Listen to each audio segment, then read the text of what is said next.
చలికాలం కూడా దూరనిపోతుంది. అక్కడ కూర్చున్నంత సౌకర్యం ఇక్కడికి అత్తుండదు.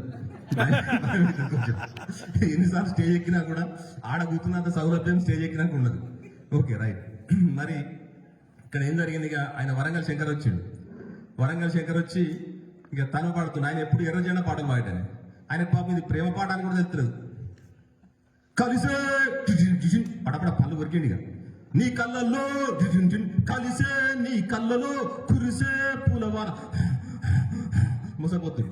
ఊరి అమ్మ ఇదేం పాటనాయా, మొత్తానికి భలేవాడిన ప్రేమ పాట తీసుకుపోయి విప్లవం పాట చేసిన మంచిగా వాడిని కూర్చో అని చెప్పి నెక్స్ట్ ఇక ఈ నిత్యరాములు పిలిచారు.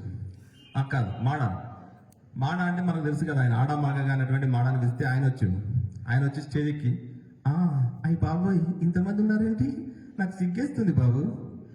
కలిసే కళ్ళల్లో అబ్బా కలిసే కళ్ళల్లోన కురిసే పులవన విరిసే ప్రేమలు మన హృదయన కలిసే సిగ్గేస్తుంది బాబు. కలిసే కళ్ళల్లోన కలిసే అబ్బా అనుకుంటూ దిగిపోయినా.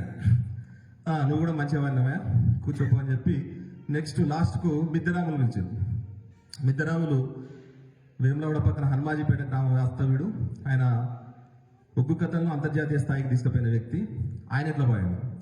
ఆయన ఒకసారి స్టేజ్ ఎక్కి ఒకసారి చూసి అందరినీ స్టేజ్ మీద ఉన్న జడ్జీలను చూసి వాళ్ళని ఫస్ట్ మంచి చేసుకోవాలి కదా, ఇక మొదలుపెట్టాడు. నేను బ్రహ్మాండమా మధ్యలో మారెళ్ళు ఇది నేర్పినవాడా వీర హనుమాన్లు చదువు నేర్పినవాడా ఒక సంబంధం చల్ మార్కులు వేసే జడ్జీలకు 10,000 దండాలు. కలిసే నీ కళ్ళలోన కురిసే ఓ పులవాన విరిసెను ప్రేమలు అన్ని మన హృదయాన కలిసే కలిసే కళ్ళలోన శివలింగమా విరిసే పులవాన శివలింగమా అని ఈయనతో పాడాను. ఇక చివరగా ఈ 5 జడ్జీలు వేసినటువంటి మార్కులు ఇస్తే మళ్ళీ 5 సేమ్ వచ్చినాయి. ఇక లాభాలని చెప్పి 5కి సమానంగా ప్రైజ్ ఇచ్చి పంపించారు. సరే ఇది సార్ జోకు.